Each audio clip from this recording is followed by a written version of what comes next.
Welcome, Poggers, to another episode of the PogState. This is the finals episode, not the final episode, okay? You got to make sure that you get that one right. It's a little bit confusing, but that's what it is. We're here to talk about a repeating of history. We're here to talk about the fact that the same stuff just keeps happening over and over again. And thankfully, alongside me, I have the same gentlemen that are here the majority of the time, Valdez, Chronicler, and Wolf. Gentlemen, we made some predictions in the last episode, and in those predictions, we made some grand statements, asking for perhaps some differences, some changing of the guard. And we had one thing change in these playoffs thus far, and that was the fact that Genji chose a different team, I guess, than what we were kind of expecting. That was it. No dark timeline, no fun, no upsets. But stay tuned for updates on the KT Worlds DLC. Oh, man. We do actually have those Worlds qualifiers kind of sorted out now, outside of the last couple of matches. Of course, based on who wins out of Humble Life Esports and T1, they will be going to Worlds. If Humble Life Esports wins, they will have more championship points because, of course, summer is worth more than spring, and so therefore they will automatically qualify, and LCK finals will be not about Worlds, it will be purely about who can be the LCK champion. Will it be the 5-peat for Gen G, name pending, or will it be Humble Life being able to... back. You actually have to do that every time because you are going to mess up the backs otherwise. It might be better if you just get it wrong every time. Sometimes you do 3, you do sometimes 6. you do 7. Yeah, it's just and the back to back. It's just foreshadowing. Yeah. We have a feeling that perhaps Gen G might do a little bit of winning, but that does mean that based on if it's Humble Life Esports or if it's T1, they will be in the very last match of the Worlds qualifier. Already going to Worlds, right? Because if you're in the last match of the Worlds qualifier, you're already going there, and then seeding will be decided. Yeah, isn't by, it? No, it's a new format. It's the new format. So basically, oh right, yes, true. We have BNK and KT who can make it to Worlds, but they only have one life. So Yep. they need to win the best of 5 against each other, and then they go up against the loser of DK and whoever ends up not making finals. So if you're in the if you're in the top half. So DK has 2 lives, so they're probably going to face T1 or they are going to face T1 or Humble Life, and then when they inevitably lose, then they'll face off against one of either BNK or KT. Yeah, which it will be KT and it will be KT DK again, and that's I think very fitting for our 4th seed at Worlds. The DLC, right? Yikers. That's where it gets unlocked, right? Yeah. Well, I mean, and you have to pay $19.99 and. There's a little bit of there is a little bit of a early access where you can watch Barrow play Genshin Impact.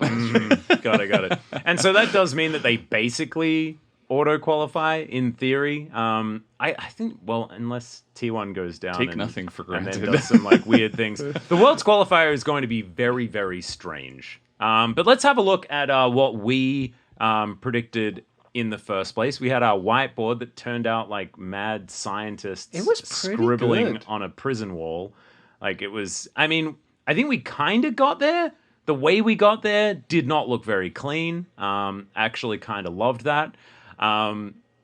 But we did not expect that Gen G were going to choose DK. That was sort of the big outlier. And now that it's all sort of happened, it does make more sense based on outcomes, but I still think that a team choosing a lower seed is an interesting thing. It wouldn't have mattered at all. I'm pretty sure. I think that picking DK was right just statistically because they have a longer win streak. But does anyone think differently? I mean, in retrospect, I'm not talking about finals, but sure. in retrospect, series. I think at the peak of what we saw from T1 in this playoff so far, maybe they could have been a tougher opponent. Obviously, they beat D+ today, so. Maybe it was correct to not pick them because they were stronger than D+ ultimately, today at least. So, at the time we just thought they were going to tier list pick like we always do. Lower seed is the choice. And they didn't, but it didn't matter at all. And Genji only dropped a game to Hanwha. And, I don't think they cared that much about who they faced. They're just going to play good League of Legends against anybody. Yeah. Any thoughts to add, Valdez?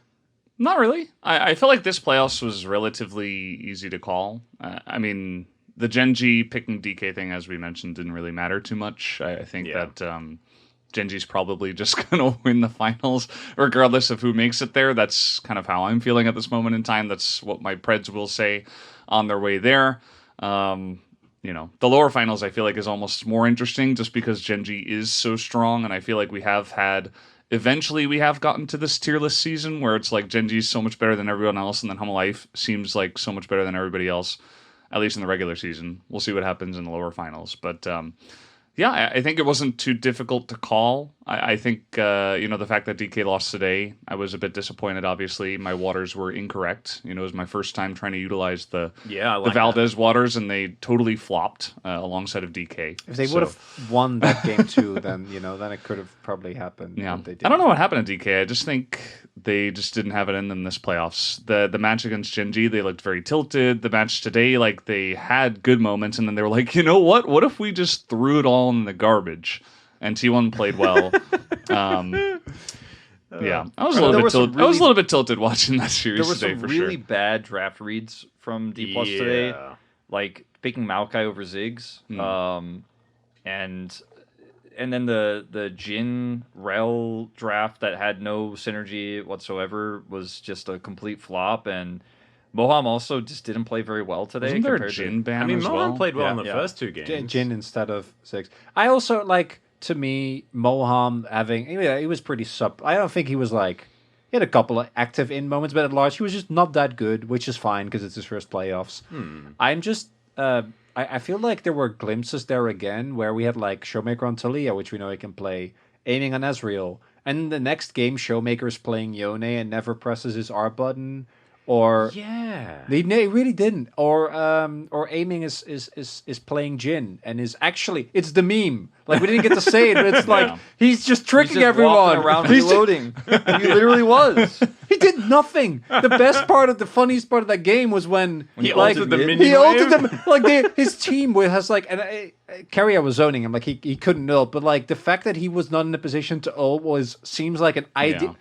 The most disappointing part of this for me, for DK, is that they have such a really nice and unique image and style, and they just threw that all out, and they're like, we got to try all these new meta things that seem really strong for other teams, and we're just not going to play our game. We have to pick Maokai for Lucid. Yeah, we need to make this. This is what everybody else is doing, but that's not what makes them strong. And then, they had LeBlanc, which was good. That was nice that Showmaker got to play that, but then it was with the Maokai, and that game was maybe the worst really one. high tier list picks. It just felt like they threw the book out the window, and they're like, no, we're just gonna watch everybody else and copy them. They were like the younger brother, I don't have an identity. I'm just gonna do what my older brother does. D+. It was rough. I really didn't enjoy this series very much at all.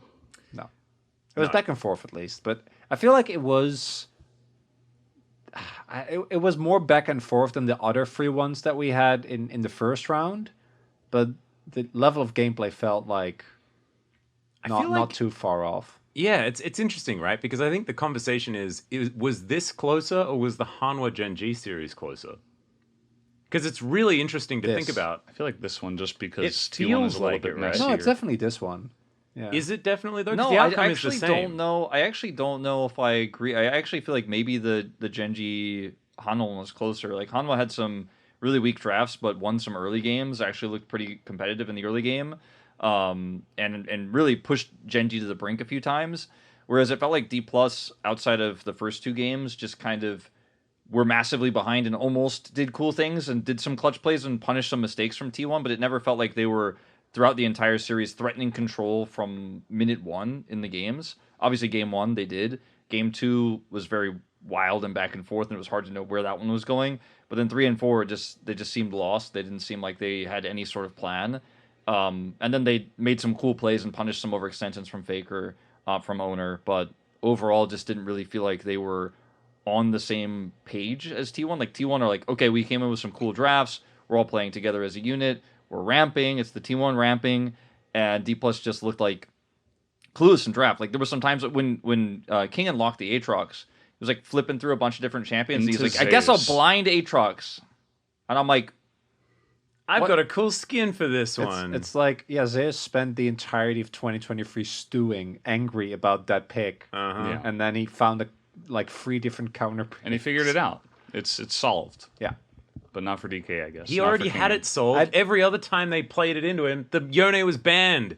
Like, it's so dumb. Yeah. DK will just always keep having like this. There's this sense of magic around the team, but it's always like you never quite grasp it. They never quite They're a get mirage. there. They are a mirage, and they really are the just slightly more successful counterpart to KT. They get like a little bit further, and then it almost It's feels the more predictable KT.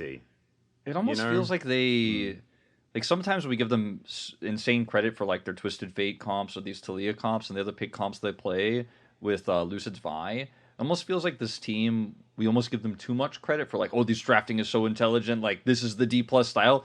Maybe they just like to play what they're playing in solo queue and they all play like a solo queue team and they're all just playing their one tricks and we're like, that's their style. I love this comp from D+, but actually they didn't really have that plan. I don't want to believe that, but when I see some of the drafting that I see today and in some of their series at the end of round 2, I'm like, maybe it is true. Maybe they just want to play what they're playing. And so Showmaker's just spamming solo queue games with Nasus and he's like, that's my plan. That's what I'm going to do. But maybe they didn't actually come up with really good drafts into T1. I'm being a bit facetious here, but it makes you wonder like where the game plan is, because Zepha's had some really intelligent drafts, and then he's had the drafts that we saw today, and I'm like, where did this come from? He didn't even look that good on Nasus. What's the saddest part? Yeah. You know what's the weird thing? I feel like this playoffs, more than any other playoffs, has led me to believe that the players have a lot more power in what they pick than the coaches actually do.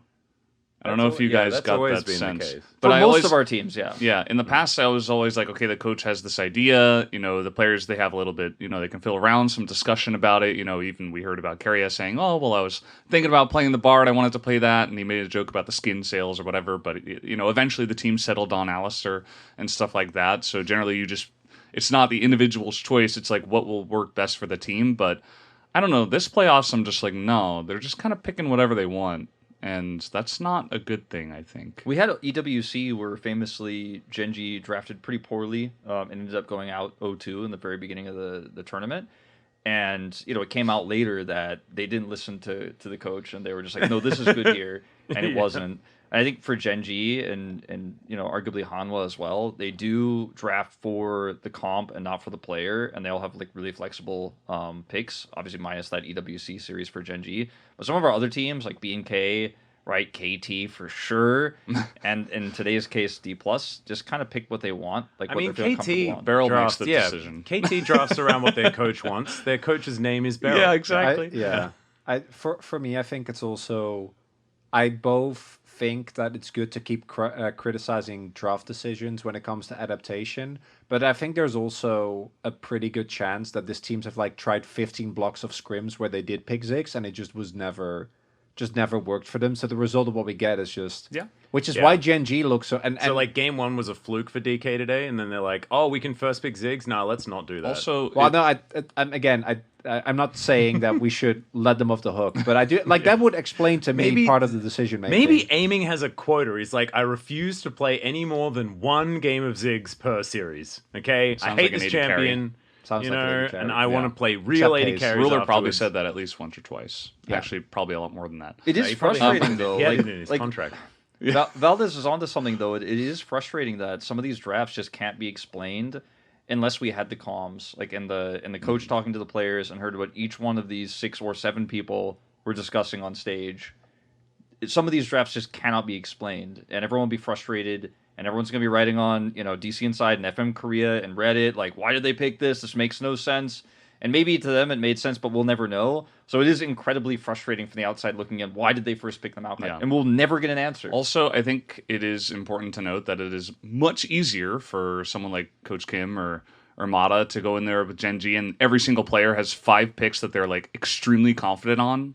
And you can kind of, so the players can be like, yeah, okay, I can play that easily if you really need me to. Whereas another team like DK, they're like, I don't really want to play Ornn here, you know, or like, oh, I don't really want to play like the Cassante, the meta pick that I'm not really feeling comfortable nowadays. Can I please play this? Or they'll push for it, and the other players will know as well. It'd be like, oh, we played with King and he kind of sucked in scrims on this, and it won't feel as good. But it's very easy to draft when everybody's super confident in everything you touch because you just always win.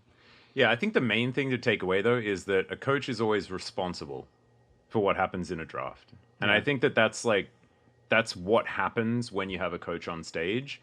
And I think a lot of this has sort of been exemplified by a lot of what we've seen for T1 and the amount of flack that they were getting, especially aimed towards coaching staff.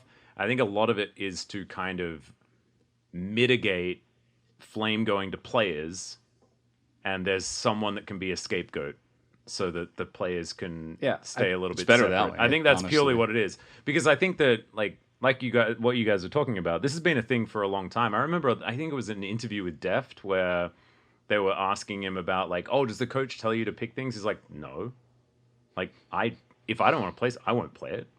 I like playing Callista here. You know, like he will just play a champ that he thinks is good in that position, and they'll have a discussion around it, right? But like in the players' minds, there are picks that like they have the ultimate say on what they're going to be playing in any given moment, right? And I think that that's the same for every team that isn't Kwangdong Freaks. It's also which we've seen how that played out. Yeah, Unfortunately, not always for also the not better. what you want. Yeah. And it's also why, and this is going to kind of be a recurring theme, is why I'm sure we'll have a very fun discussion on the series between T1 and Hanwha. But when it comes to Gen G, if you look at their approach against Hanwha Life in drafting, they completely pivot. Like they lose game one, and none of the drafts was so cool to afterwards see. look the same. And it's like, oh god, Coach Kim, my guy, because I know all of us had watched that BLG almost reverse sweep. And I know that if it wasn't for like some very unfortunate flashes and like some awful moments, that series could have gone differently otherwise as well. But I think the Gen G that we have right now, this is also the reason why they want MSI, is because they were very happy to just be like, Canyon, pick Karthus. See what happens. And why they won in game 4 in spring finals, because if Canyon's going to pick out the Kazakhs, if we can find the angle, we can get away with it. And it's, as well as was saying as well, it's also because these players are... Yeah, that's the thing. You're talking about it's Canyon, but he's the one that can play Karthus. There's only one other guy. His name's Cuz. He can play it. The only other guy that can play Kazakhs, his name's Peanut. Canyon doesn't have to be like, I need to play Sejuani again. He plays everything. He can be like, I can play Karthus if we need it. And True, it's just really difficult for every other team to do that. I do think that there are other players that have picks like that we don't see come up right now. Lucid's Lee is a good example, right? Like that's the most obvious one, but there's, I'm sure, other examples that we can think of where I think some of the teams that have really struggled, even though we know they have a style that can work for them. Maybe we don't get to see Lucid's coach Lee told because we Lehans- don't have a Maokai support player on the team, right? Like maybe they need Moham to be on something that's a little bit more comfortable and blah, blah, blah, but they still needed to pick away the Maokai because it's too strong. Well, but that's my point. Like, do they really when Owner is also bad at Maokai? Like, both teams suck at Maokai. I mean, no, But it's that specifically is that the ability of a coach to assess after a game, like, what was the actual problem, is what makes Gen G even more unfair, because I feel like they're the best at that. And that's too much, man. I also felt like Hanwha Life Esports had some of that, but that was in matchups against weaker teams, right? Where they had a little bit more flexibility. They knew that there were more weaknesses to take advantage of. And they also do, I feel like more than any other team that's not Gen G, also have some of that flexibility and that ability to dig deep. Like you think about Peanut, the fact that they need to ban 3 junglers almost every game. And then he's like, I'm really confident on Poppy or whatever you didn't ban. That's fine. I can just play that. And just having that power within the draft is just really, really strong. Yeah, it's an interesting discussion though, just because, as Wolf said, we don't know, and we likely never will for most of these drafts. Yeah, the really interesting thing is, like, imagine if you could be like a fly on the wall. Maybe if we got some of the information about like what gets picked and stuff like that. It's so sensitive, that information. When I first joined the LCK, I was always asking like, "Yo, can we get those comms? Like, is there any way I can sign an NDA on this?" But the teams don't want to give that away. And the only time those comms ever get used, and the reason why they're recorded is for like referee reasons. If there was some sort of dispute or something that could be very important to like make sure you can make the right ruling about a situation that went And we on. sometimes see them, don't we? Like sometimes And it's put well, up content. like the reactions, content, but like I feel like that is incredibly like they make sure that they double and curated. triple check it to make sure that nothing is given away, because it's only ever like expressions or like a throwaway comment. Yeah, you would or never something like hear that. you would never hear in one of those content pieces Def being like, I can't play this pick into that. Yeah, know what I no, mean? Like they would exactly, never yeah. show that part because that's giving too much information. Actually, the best example we got of this was we always meme the coach interviews. Was today when we saw Zephas and Koma's losers interview just after they got swept by Genji / Humble Life, where they actually went in detail about the game, and that's the only like that's one of the maybe 5 times that's happened. And I Yeah, there's understand a few of those like post-match interviews where Yeah. they will say some things, but I feel like that's a little bit curated as well. Yeah, I mean, we get those. There's like basically a small press conference after every even regular season game where they ask the coaches what they thought about their win / loss. So we always get that. I mean, that part is always given to us. It's not always shown on the broadcast, but we always kind of have like a coach read. It's usually like a 1 or 2 liner about what happened in the series. But you'll never get a coach saying like, actually aiming is quite weak on this pick, so we try to make it work, but it didn't, because that gives away that for other teams in the future that like, okay, aiming can't play this pick right now, he's weak on it maybe for these 2 weeks, so let's abuse that, for example. It's hard to get that out. How much of aiming playing so much MF was aiming looking to pick it versus the coaches, do you guys think? Because I've been going back and forth on this one. I don't feel Yeah. like he really wants to play it necessarily. I- At times, but then but other I- times I'm like, I don't know. He like solo carries and does a really good job, and it looks great, and he looks like he's having fun. So I don't know. The only conclusion I can draw, because I do think that team revolves around aiming. I think aiming is a game warping player in many ways. Was a bit mitigated on KT, but that was a very different team when you look at the top half of the map. The only explanation for me is that they were still trying to play Kaisa, Ezreal, and Zeri, and that it just didn't work, and they were just getting boomed by Ziggs and MF, and their laning was impossible. And then playing Ziggs requires your team to pivot, and also mechanically, I think still the only actually good Ziggs we have is Pace. on Genji. I wanted to see more. The Kaisa, I could take it or leave it. I don't care about it as much, but I wanted to see more aiming Zeri. Like that's to me a pick that I really associate with him with late game carries being extremely successful on in those late game fights. Ezreal obviously had a game of today where even though they lost, he played incredibly well on it. He was super clutch, was really good on follow-ups. Yes, they overextended and lost that second game, but he had so many good moments on the pick. He looked so comfortable on it, and yeah, maybe we're moving towards a meta where AD carries don't really have that much agency. They're just kind of a old button, like MF, like Ziggs, like Neela, even Jin. Jin. So like we're kind of moving into that meta to where aiming's maybe feeling like he shouldn't be playing the hyper carry picks because it's just too easy to get ulted by the enemy AD carry or mid laner and just lose the fight. So you don't get to have that impact. But when that's your entire playstyle and that's how you've been playing all year, I feel like he deserves a shot in a best of 5 like this to play it a little bit more. I kept screaming for the Zeri pick because it's a flex pick. They could play in mid and in bottom. And when the Smolder was taken away, they're like, all right, it's MF. We're just doing MF. We're doing MF every time. And that's what they did in their last series as well. Is DK still our 4th seed, though?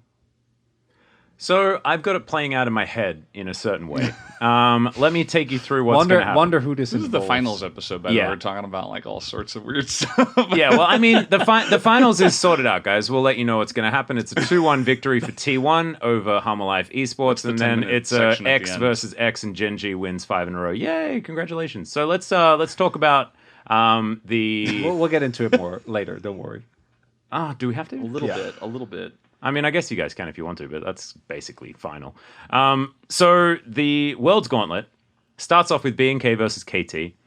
I think B&K probably win game 1 on red side, and all the KT fans collectively die inside. And as they die inside, KT rallies, they 3-1. Then they progress to the next round. What has recently happened, though, is that Life Esports has gone down and just demolished DK. And so DK's ability to play good League of Legends is shattered entirely. And so KT get a free run, and then they play against Humble Life Esports in the seeding match as they go to Worlds. That's the... No. That's how it I don't goes. think there's a seeding match. They would face DK. They just face DK, and if they win, Sorry, go. they just face DK, and DK's demoralized and destroyed, and so they Yeah, win. but they only need to. Oh, so they just... Humble will be you just third go seed. through. Yeah. And so, like, because they're at the upper bracket, they go through. I thought there was an extra match. No, that there's makes me three. sad. There's So the- there's still just 3. It's just in a there's- different order. It's a different way, yeah. Yeah. Okay. So it's basically the same. I think we cut out one best of 5 in Compared order to to, get like, that. Yeah, because way like back? last time it was just a gauntlet, and so they just kept going up, and then the last one was just for seeding, No. and so now you eliminate Last the year seeding was the match. same. No, as he this. means the old format, though. The old. Oh, format. like in the 2022. old, the old gauntlet. Yeah. Yeah. So my mind is back in time as it generally is. So that's the theory. It should honestly be DK being able to make it back think it's because still beating DK. KT should be possible for basically anyone, but we'll just have to see how that one goes. I mean, KT is a little bit dormant right now. We don't know what they're preparing, what they're practicing. Or if they're preparing. This is the thing. Like, how much do KT even think they can make it? No, right? they're 100%. Well, I mean, the players are salaried, and Yeah. they have to. They're still They being have paid. to. I know They look Barrel's like they're playing trying to get- Genshin, but I'm pretty sure the I'm rest pretty of sure the the team support is and playing. coaching staff is like making them grind and Yeah, probably yeah, scrimming yeah. a lot. And it can actually be if you. I was if you, kidding, by the way. I know, but in all seriousness, though, Got me. it is quite grueling to prepare for a Worlds qualifier like this if you don't have confidence that you can actually make it a win. Yeah. Because when you get knocked out of the playoffs bracket this early, and then you have this insanely long, like 2-week period while you're not at the finals, you're not at the rest of the playoffs, you're not playing at Law Park, but you're scrimming against Chinese teams who are playing in their playoffs, and other Chinese teams obviously playing in their regional qualifier, and you're just trying to like so desperately get ready for this tournament that you don't feel like you can win because you're also watching LCK being like, we're not up to this level right now. It can be quite demoralizing. I hope they don't get burnt out, but I wonder what their read will be because, maybe they change up their play style entirely. Like BDD was playing Smolder incredibly well, right? He was playing Corki incredibly well, but maybe he pivots back to like Azir, Talia, not Tristana. He might, but I don't think he'll be playing Tristana. Maybe KT shows something different, but right now, I don't expect them to be going to Worlds, even though we've made the meme in the dark timeline and all that stuff. I just worry for KT that if, as you were saying, BDD's great at Smolder. I think Deft has played a lot of games as Ziggs as well. His builds were not great for a while. Ox will tell you that, but he eventually figured it out. Us as a whole here at the LCK kind of figured out that Ziggs is pretty busted. But I think the issue is that you kind of just ban those both away. And I feel like in a straight up more, like a best of 5 between those two, I think DK should have the edge. Like, DK in a best of 5 against T1, yeah, they didn't quite have the edge, but DK against KT, I think they will be good enough for that at least. They're the So only that would be team my to read. have beaten them all season as well. Because KT went 1-1 against everyone except, I believe, for Nongshim and DK. They won both games against Nongshim and they lost both games against DK. The Makes only sense. team that It's they very didn't funny. find equilibrium against. So yeah, we went a little bit off topic. I do want to bring up the conversation about the lower bracket final. Okay. I was a little bit dismissive, Okay. but if you guys do want to talk about it, you certainly can. I've decided that analysis need not apply. After today, I don't think that it's relevant. I think that we just follow whatever the story So is. can we You're dig gonna- in a whatever the little bit more script says. as to why does this You're- keep happening? You're gonna let me argue alone against Wolf and Felness? Yeah, go for So it. why This is not a debate episode. why does You Humble won the Life debate. You Esports need a handicap. keep losing to T1? Why does T1 always ramp up this well?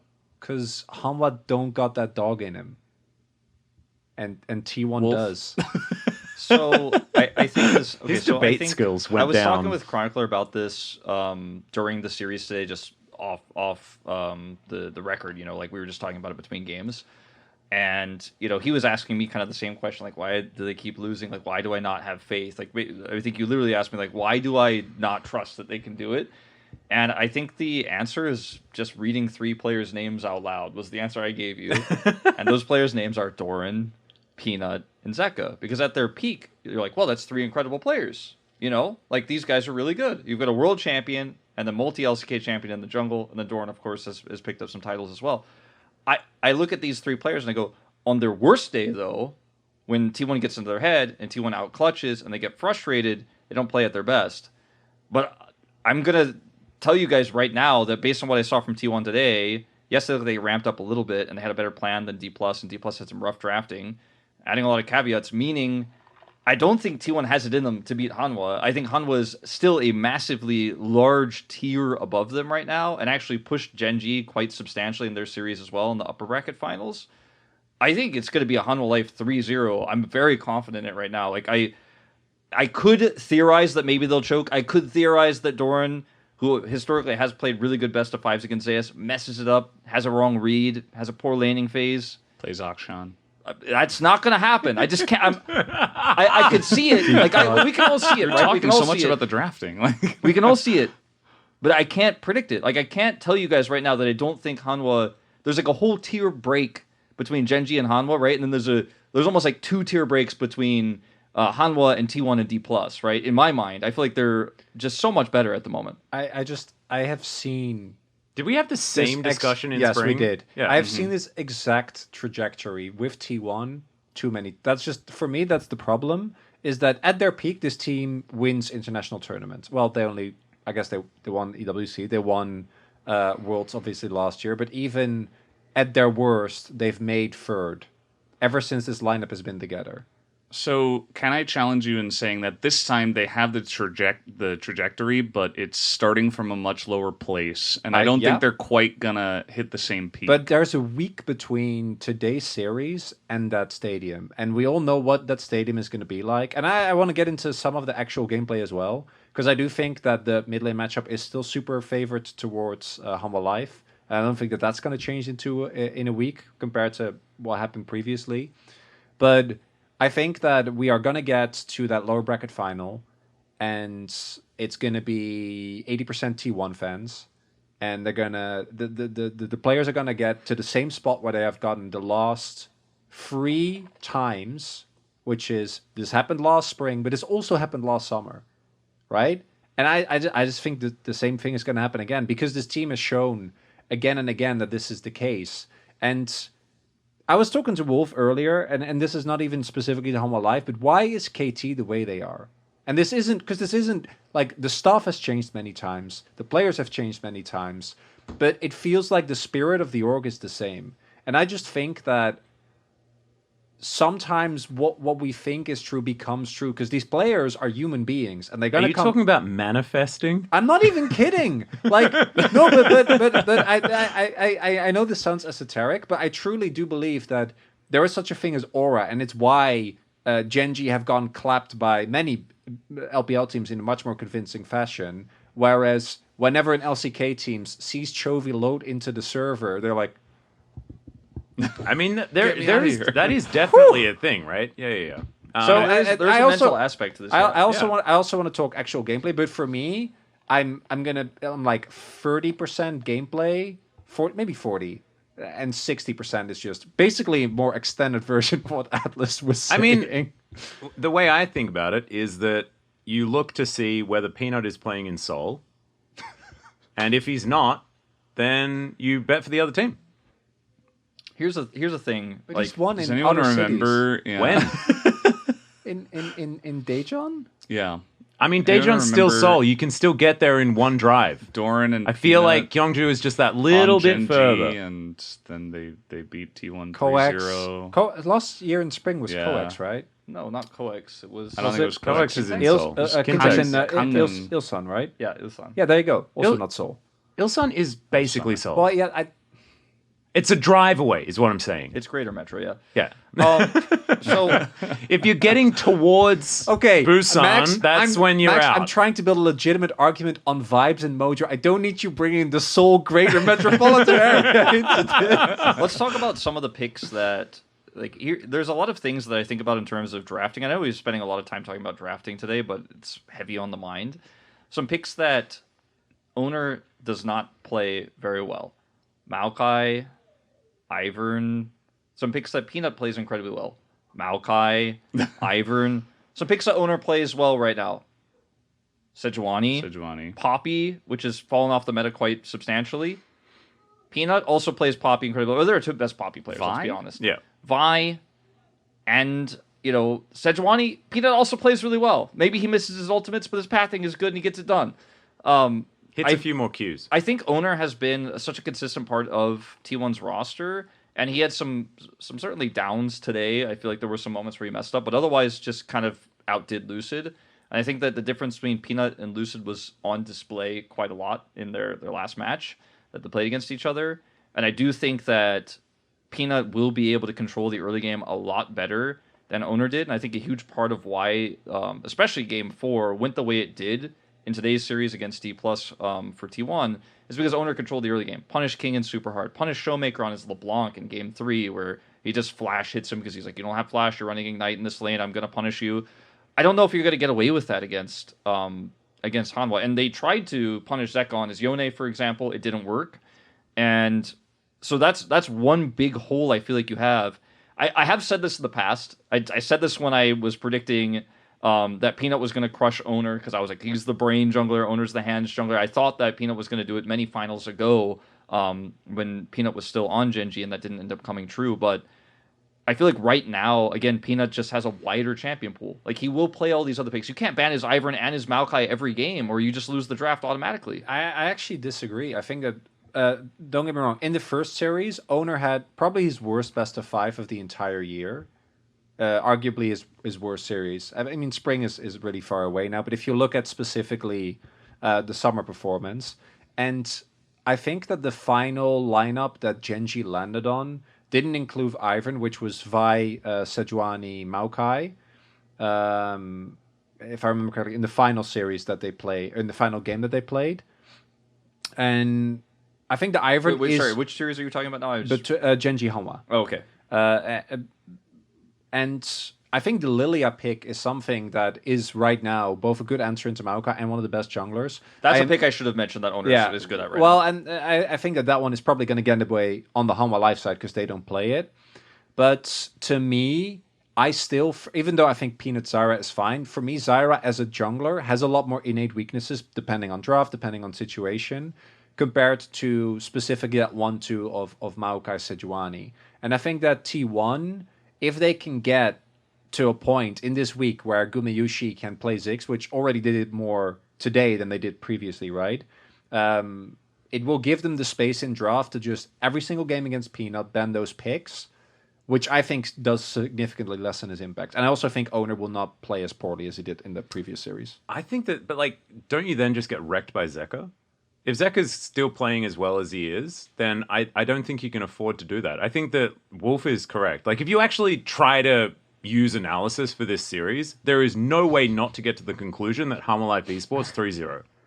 I think it's absolutely absurd to think any other way. There is one angle for T1. I'm not predicting it, but I do think that's like, I think it's actually ridiculous. I do think that better than any other team, they're very good at taking the amount of time that is given to them between one weekend to the next weekend in terms of going to a finals weekend and always looking much better than we expect them to.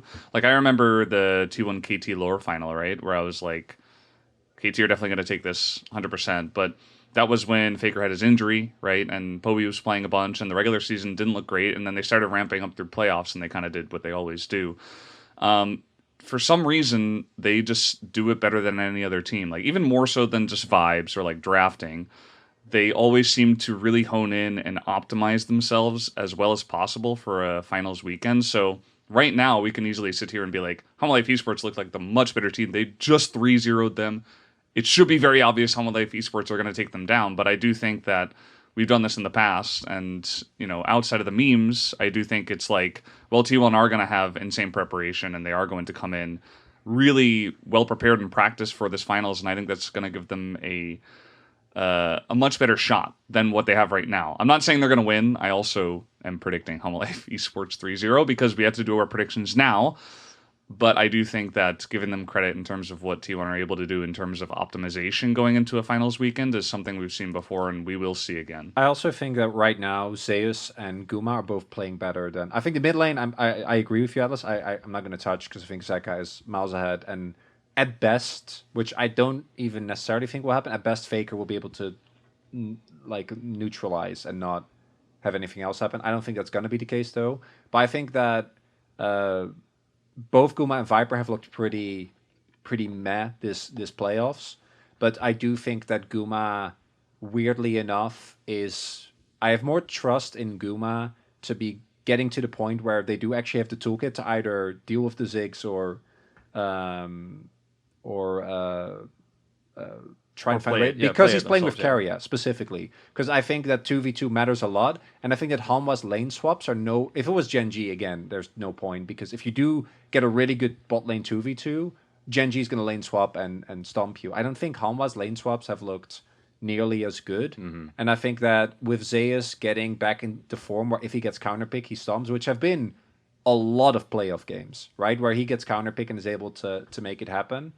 I think that is going to be something that I think that they will be able to use in this series as well. There's something about T1 in terms of the preparation Valdez was talking about, where they come into these big best of fives in front of massive crowds with so much experience in these moments, because they've been in so many finals, they've been in so many international finals, etc. Like, we've talked about this for years and years, it feels like, at this point. This roster's been together for so long. They always get to game 5, they lose it, right? This was the old storyline. But they've been in so many high-pressure situations. They've been under so much pressure from their fans, because they have the biggest fan base, arguably, in esports, that when they ramp up to the big one, I think there's something that happens team-wise between these 5 players. Like, one of their hashtags is hashtag brotherhood, we are one and all that stuff.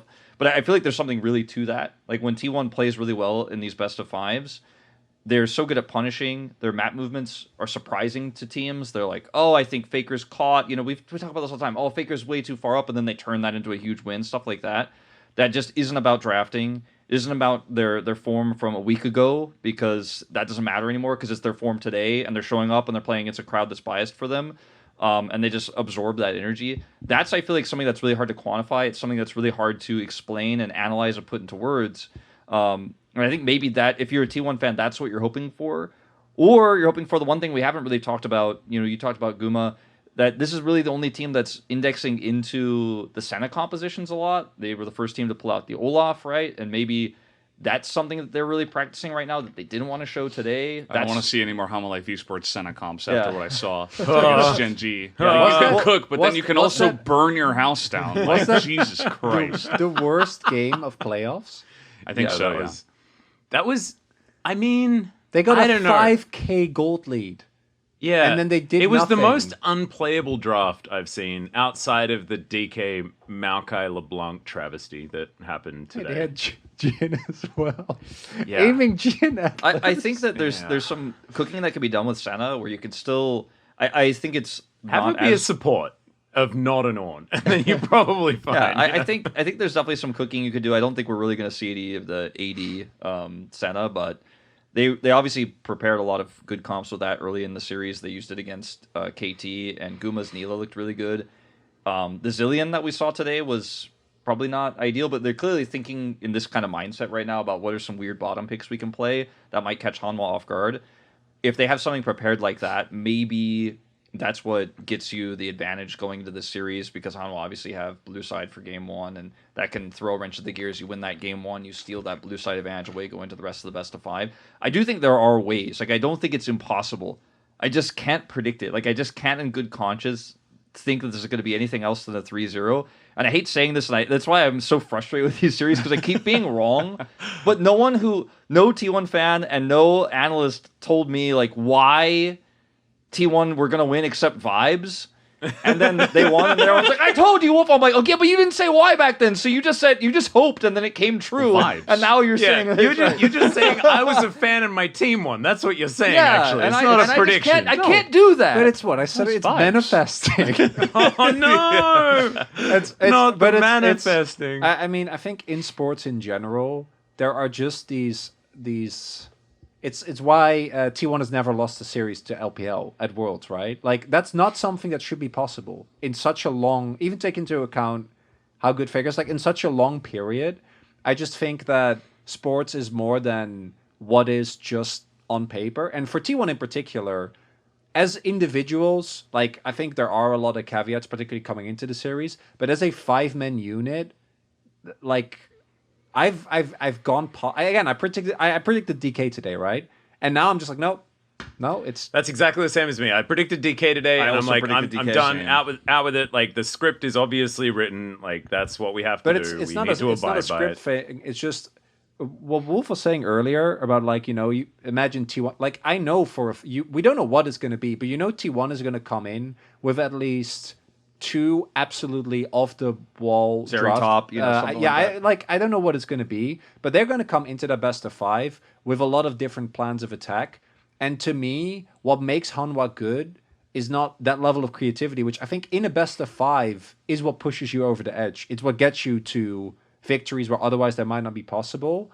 And it's weird because I don't think that Hanwha don't have big champion pools, because they do, right? I don't think that they're a team that's easy, but I think when you look at how many different styles T1 have tried to play and how many different ways and paths they have to get to a game win, it's just really hard for me to count them out in the best of 5. And I did today, and obviously that was dumb. Yeah. I still think that you need to be somewhat close in terms of that to have that little bit of edge, actually push you close enough to get past Hanwha Life. There's also I feel like the gap is so large that you really need to do so much work that T1 are really good at doing and putting in that work, but I just feel like they are so far behind from the starting point that they can go all the way up to here, but then Hanwha Life are still up here. So that's why. And the other side of it as well is the fact that DK has been losing to T1 all season, right? And this is a team with a mental block against T1 specifically. I think this is probably one of DK's worst matchups. Whereas Hanwha have kind of made it their business to just smack T1 down all season long. And they lost the one that was important in spring. And since then, it's been all about Hanwha Life Esports. So in theory, we should be going into this one feeling a lot differently about what we felt about it today in the D+ series. But, you know, I think manifest Hanwha are definitely a team that is very traditional Korean esports, and that it's an iterative team. Like, we know this is our playstyle. We're good at these things. We found the picks that we're good at. Pina has a lot of good ones right now. Doran's very stable, right? Bottom lane, Viper's great at carrying, but he's trying to work on the Ziggs. But you know who Viper is as a late game carry. You have Zeka. His identity is mostly AD champions, often melee, but he's really improved a lot. I feel like Zeka is one of the most improved players, I feel like, since he first joined the LCK, after coming back from the LPL, and where he is now. Like, yes, he won Worlds in 2022 when we were most critical of him, but it was a good patch for him. But I feel like since then, he's really, really improved, and he's much more well-rounded.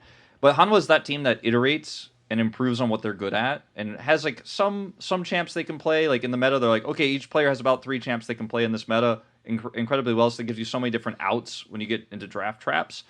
And I think that, like Valdez is saying, if you're that much of a tier above, even if T1 does something creative, if your fundamentals are just that much stronger, it doesn't necessarily matter. And I think that that's going to be the battle, though, because maybe T1 has something that they've never seen before, that catches them in a trap, and maybe they stick too much to their plan, and they could fall apart. Again, I can't predict that, but I mean, I think that could be an angle, because it's 2 completely different schools of thought. And T1 has never really been the team that just plays only the meta and iterates on it and becomes the best at it, unless they were the ones who made that meta, right? If they're like, okay, we're playing double AD carry bottom, that's the meta now, then they iterate on it and become the best at it. Otherwise, they often think outside the box. They're also now delving into the T1 can possibly win territory of let's counterpick for Zeus, which is... Yeah, that's what I was saying earlier. Yeah, and that one is scary, but there is a Doran problem. He has often been called the patriarch of this matchup. But I have a little bit of a beef. It was just the spring best of 5, right? Like, I feel like outside of that, it hasn't really been that egregious. Yeah. How about the Gen G T1 finals when Doran was on Gen G? Yeah, there's that one too. No. That's Kragus. Doran was wrapped in MVP. Well, no, that's the one I'm referring to. It was 2023 spring. Oh, I thought you meant this spring. Yeah, okay. No. I mean specifically that one. Yeah, I mean this spring, Zeus was able to beat him the second time around, right? Yeah, the one that mattered. Yeah, and then but like not the last 3 series.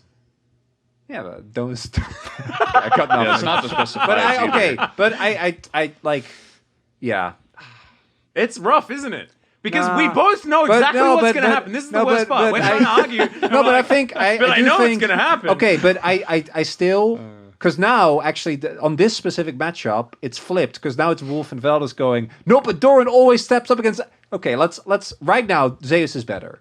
Like a lot better than Doran. He's always better. No, but I don't think that's true. Yeah, 100%. I think true. in the regular. I think he looked very good today against tilted off the face of the planet Kingen.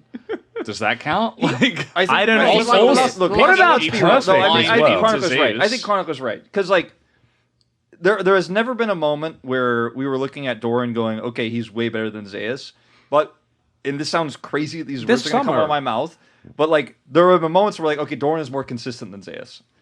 And that's this summer, right? Like he has been more consistent, but not right now. But I think Doran has always been good at 5 in top lane. Sorry, what? I would have voted for him ahead of Zeus for top lane All Pro, like for this year. Yeah. No, in summer, yes, summer, but not right now. Yeah. But I think Doran has also done would a have great voted job. Kingen ahead of him as well. Actually, But not right now. Doran has done a great job of neutralizing Zeus, even when Zeus has counterpick against him, and that's kind of been a historical thing. I don't know if that's gonna happen this time. In fact, I wouldn't predict it. But will Peanut clean up that matchup if it's a bad matchup for Doran? I think he will, and I think he'll outpath Owner, and that's what I'm worried about. Like, it's not just like, oh, is Doran gonna like lose lane? No, because Peanut's gonna bail him out, and that happens every time. and I feel like Doran always has informational advantage because he has Peanut advantage. Also, only Doran knows what Doran is going to do. Precisely, but I also predict think that like players don't see Doran as a threat until Doran is a threat, right? Like you're in lane and you're like, oh, like yeah, he's walking up to me, but he's a silly Billy. He walks up to me all the time, and then all of a sudden Peanut's there because he's been making these dumb decisions all laning phase, and sometimes Peanut's there. But I actually think that like this is something that Doran does on purpose because that's why his baits work and other people's baits don't. Like Doran is like an enigma, and he doesn't make any sense. It's just better than It's like it is a lot of Much, Dun yeah. energy, and I don't know whether better is He like the inting right or is these- Peanut in the bush? I don't know. exactly. maybe I have some unresolved trauma from 2023 Worlds that I still that's possible. I still wake up sometimes. I mean, thinking yeah, about that flash actually. Still, yeah. So I'm really Have we enjoying gotten this to a discussion. conclusion of any kind? No, I I don't think we should because I think this is the two sides of the Yeah. argument. It's manifestation versus analysis. Okay, no, that sure, whatever. For me, I'm trapped. I'm trapped because I do know deep down inside that even though I Like with DK analyzed, today. well, I mean, it's like I analyzed everything that I can think of, and my brain says Hanwha 3-0, but there is this feeling deep inside me that goes like, oh, the angry tweets are coming. The online community is going to be like, oh, Wolf predicted this, and he was wrong again. But it's happened to us so many times. We've been there before, many times. KT T1, Hanwha T1 last season. So, you do have this feeling of like, what if I'm wrong? But my brain is like, no, look at the information. You're not wrong. Yeah. So I feel trapped. I feel like you're kind of the opposite, Yeah. where you're like, I feel like I'm right because it keeps happening, but my brain's telling me like it could be wrong. I'm also like I want Hanwha to win. I'm predicting not like Biased? I genuinely Are you biased? yes absolutely OMG. because it's a completely new storyline. Maybe that was actually what I was leading into. Do we want to talk about Genji waiting at all? Is everyone going to Genji Black versus Genji Orange is in the anyone going finals? to predict Hell yeah. anything We but don't a need much 3-0? time for that. No, Oh, we like, don't- no. Oh yeah, we could theoretically talk about Genji. Well, I versus feel them. like Do you want me we've- to talk about it? I'll talk about it real quick. Genji beats them. I did it.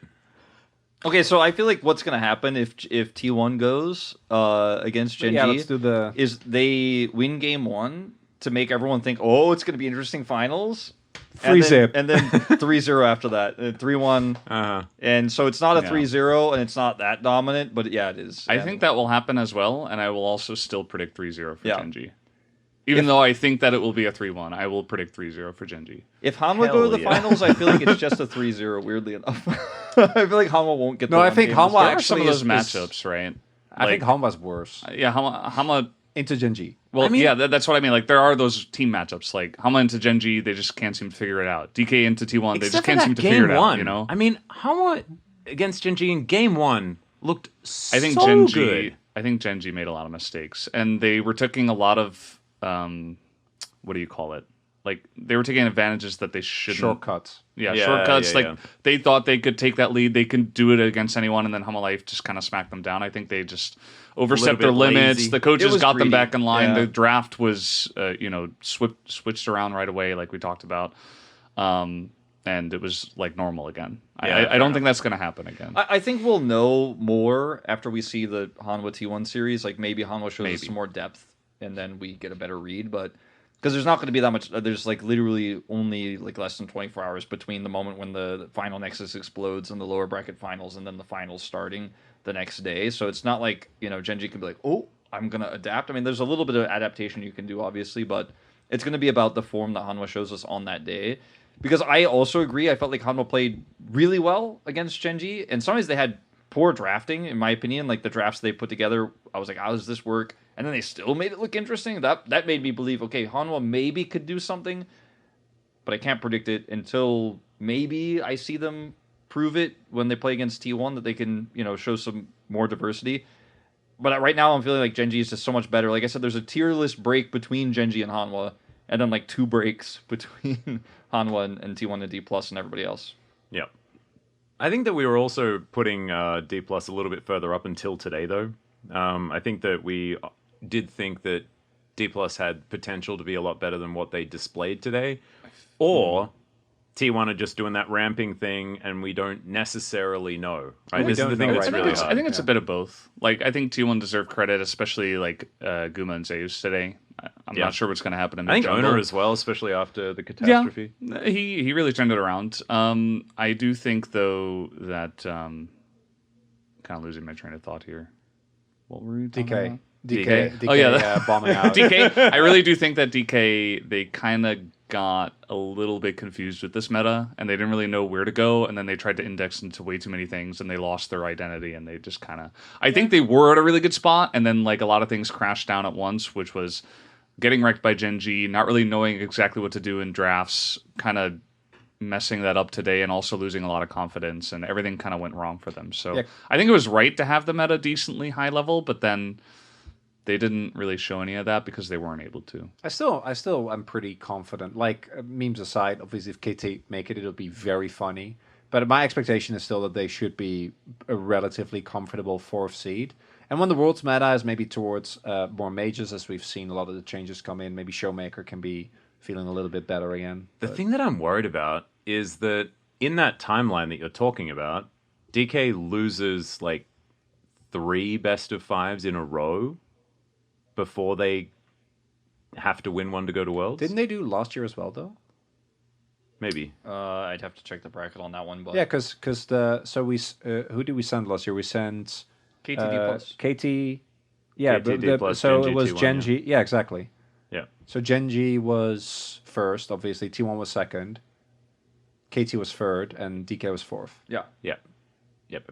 So they would have had the same Yeah, so they would trajectory. have. I don't know whether did they fall down in the same order? I guess they probably did. I think they got They beat like they beat Kwangdong in Kwangdong. the maybe Yeah. they beat Kwangdong in the bracket. and then the same thing happens Yeah. again because it's again. Because they started down lower because they Yeah. had less championship points because they didn't have a very good spring. Yeah. I'm pretty sure. Last Yeah, year, yeah. So they actually did get to ramp a little bit more. I'm just thinking like they go into do or die in the lower bracket after just perpetually losing. I think if there's ever a time for a team to beat D+, it's probably around then. So grats that's B and fair. K. That'd be such a fun time. Raptor at Worlds. Holy Clearing the closer at boys. Worlds! Oh my god, that'd actually Henna? be fun. Duro. Oh god, Hannah would be going to Worlds, wouldn't he? What a Well, timeline! I think I'll take DK personally. I think I'll stick with DK on this one. Yeah, Yeah, I I'd think rather that have DK Mom than probably Lucy. wins that one. We have seen that one relatively recently, and that one was not that close. But man, that was a lot of thoughts. I felt like this episode was going to be like Do 5 we want minutes to talk long. about the finals? Yeah, I or- want to. Wait, we did talk about the I finals. thought we covered it. I think we should just in case of We don't even know who's going to be in the finals. no, we couldn't but we make a can at decision. least. So if Genji don't win, let's just that one question for everyone. Like if Genji don't win, How does it happen? how does it happen? The stadium collapses. Well, we think that T1 has a better chance. Do we all kind of agree with Yeah. that? Yeah, I think Even if T1 can beat Hanwha and like all of the ramping Then and they all can of beat these Genji, concepts are yeah. like, which I don't think are necessarily real, but we've discussed it a lot. If they can do that, then of course they have a better chance, right? Like than Hanwha. I want to believe that Hanwha have a better chance, and like they kind of proved it, obviously against Genji, that they can take a game off of them, right? It was the 4th game that Genji lost like this entire season. But I don't know. I feel like it's stylistically matchup wise, Hanwha iterates the same way Genji does, and Genji are better. T1 might have that extra depth of like, we have a cool draft prepared and we have this concept we want to pull out. I mean, people didn't expect T1 to go to the finals last time around, same situation, and then they brought Genji to 5, right? Which none of us expected either. So, yeah, I think that based on how T1 have pivoted and what they have been relying on in a lot of their wins with this focus on topside, I think that makes their matchup into Genji way worse. Because I don't think Keen gets dominated like Kingen did, or like Perfect did, or like Doran's going to, like in this matchup.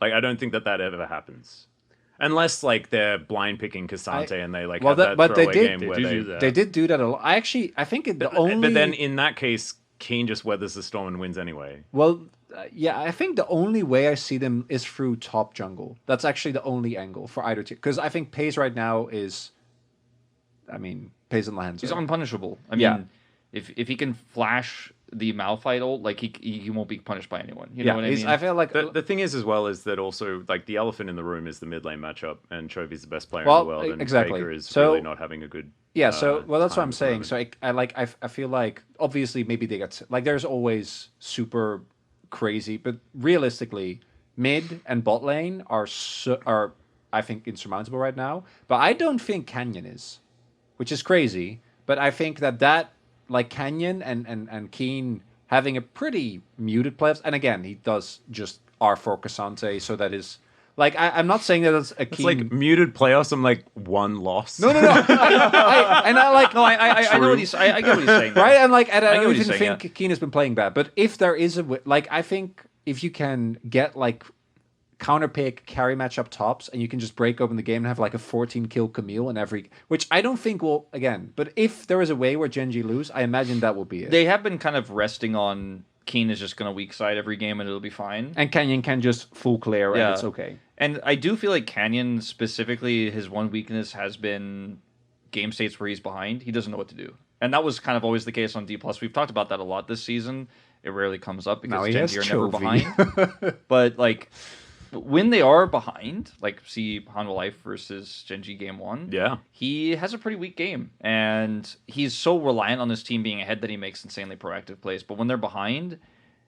I mean, every jungler struggles when your team is losing, right? But sometimes you can patch up the holes. I feel like Canyon has never really been that guy. He's always been on a dominant team. Yeah, Peanut's the king of that. But then I say that, and then I think to back, and then the Canyon did that game 1, and then the next game he like level 3 dove as Nidalee. So I don't think this will happen. I just want to make that clear. But I think we should discuss it at least for 5 No, and I think that I think that's correct. I think there's a lot of what Genji has achieved this year, I think deserves the kind of attitude that is, I think that this team has a 98% chance of winning and there's basically no chance that anybody else. Like, I think the dismissive attitude of the final is what they deserve. I agree. And I think that, like, there is one thing to say, like, oh, but we should always talk. But no, actually, you shouldn't. Sometimes you need to celebrate the fact that this team is looking to win 5 times in a row. Like, that is completely unprecedented. This team is, like, absurdly good. And yes, there's been a couple of iterations in the roster, of course. Like, you know, Chovy's sort of kind of by himself as far as the 5-peat guy. But what Coach Kim has been able to do in, like, building this team and, like, making what the Genji we see now is like, incredibly impressive. I can't believe Pace is going to get 4 titles in a row. Dude. He doesn't know how to lose. He's such a nepo baby. It's unreal.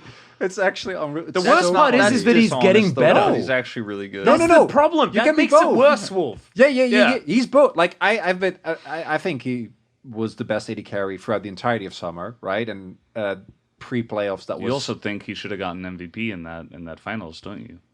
Yes, because I love this player a lot. Outed. But that doesn't don't bring up my past crimes, Velvet. That doesn't take away from the fact that it's like it's the perfect storm. You know, you have I forgot, but there's a couple of examples of really good actresses, and then you learn that their mom is Julia Rogers, and you're like, wait, but you're actually good though. It's like I feel like that's a situation. It's like you deserve it, but I guess you. I think he's the best AD carry, but he's also has literally only played with the current era's greatest player. But you remember, you of course know this. Like, Genji's challenger team was not very good. No, they were okay? so bad. So he was bootstrap dragon for quite some time. Yeah, And I that's mean how he got so dragging, good. not dragon. It sounded So, weird. I mean, think Was he about... I think he might have been playing with. I think that was the Quid lineup. yeah, think that it was was, the Quid yeah. lineup, dude. Yeah. Think about it. Think They're gonna about meet at Worlds. the difference between. Think Unlucky about for the them. difference between Guma. Hayes is like, look at my team. Wait, Quid's no, like, he hasn't yeah. made it yet. In all seriousness, though, like think about the difference between Gumayusi and Pays. Like Gumayusi came into that T1 roster in 2021, where he was also sharing time with Teddy, and that Yeah. roster had like 10 people on it, and Danny was like flipping them around all the time.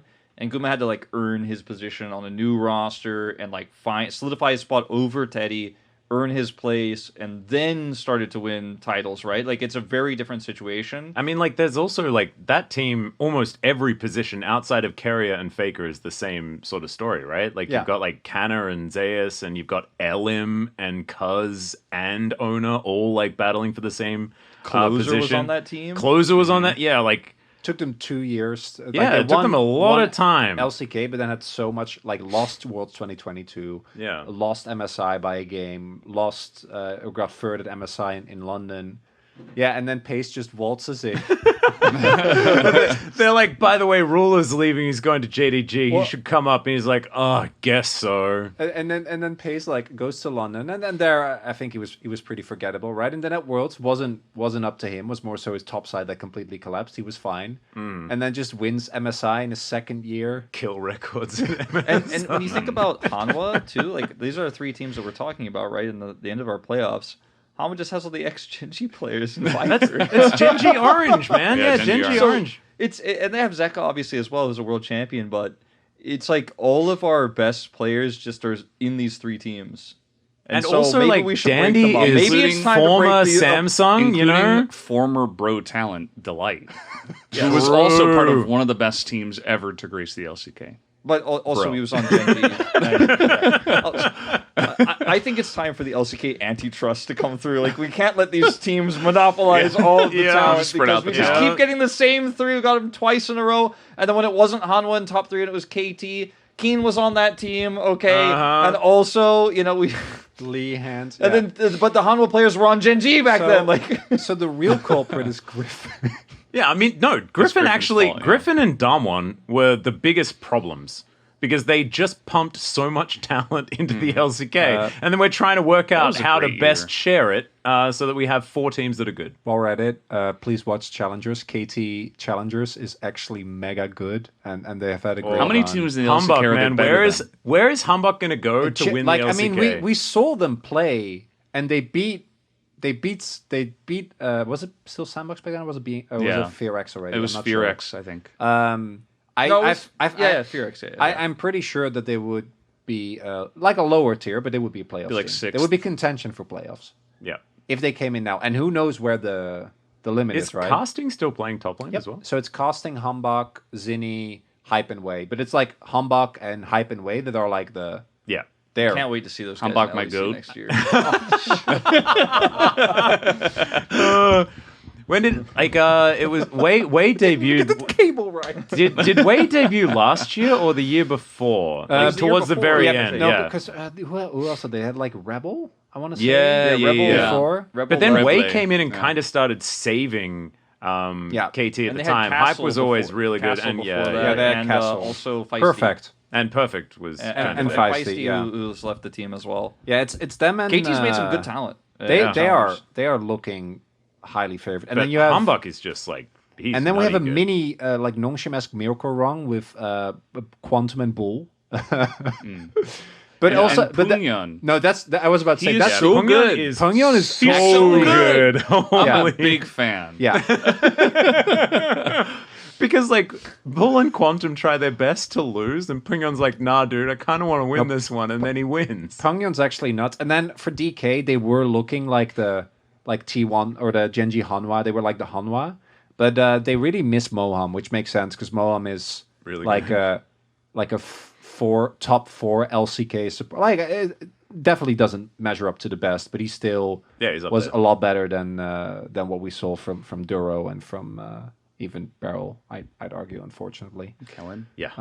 Or Kellen, exactly right. So He was they're finally now- the thing that they needed as Yeah, well, as so now someone we that's have- willing to start a fight. Now we have a 17 and 16-year-old Chiu and Charvel and Sane that are gonna, or Sane's 19, that are gonna go up to a new up and coming rookie, Reckless. It's actually gonna be a mega banger. I can't wait for that match. That'll be a dope Sorry, one. I just because we were talking about Griffin and Dom, I thought Yeah.